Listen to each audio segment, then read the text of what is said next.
I played softball here from 2015 to 2019. I was a catcher. I had Coach V my first year, and then I had Coach Carrillo my last few years here.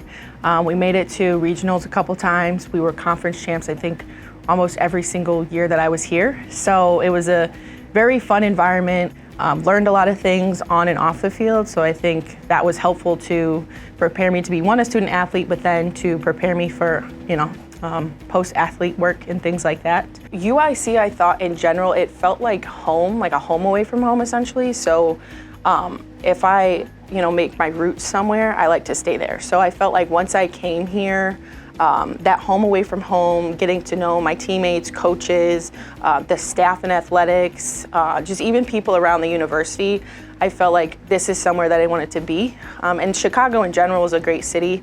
So I'm like, this is somewhere where I can learn, where I can grow as a person, just learn a bunch of different things, be exposed to different people, cultures, ideas, just different surroundings and things like that. When I was a student athlete, my coach actually spoke to Chief Booker. They would give us different presentations, and she's like, hey, I know you're interested in law enforcement. They've got an internship program. And I was like, oh, really? And so I applied for that. I ended up getting that position. And then I also worked student patrol for the police department during our breaks. So I got to be exposed to, the culture there, the people there, the environment.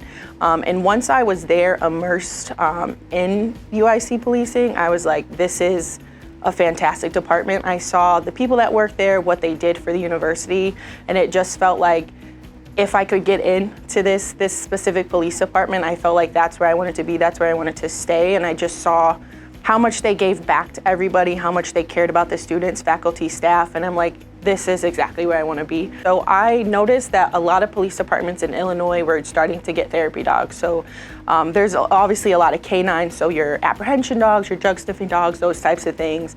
But the therapy dog was centered around wellness. And so I noticed, especially with policing, right, there's a lot of stressors with the calls, with, overtime, just different things that, equate to the mental health of an officer.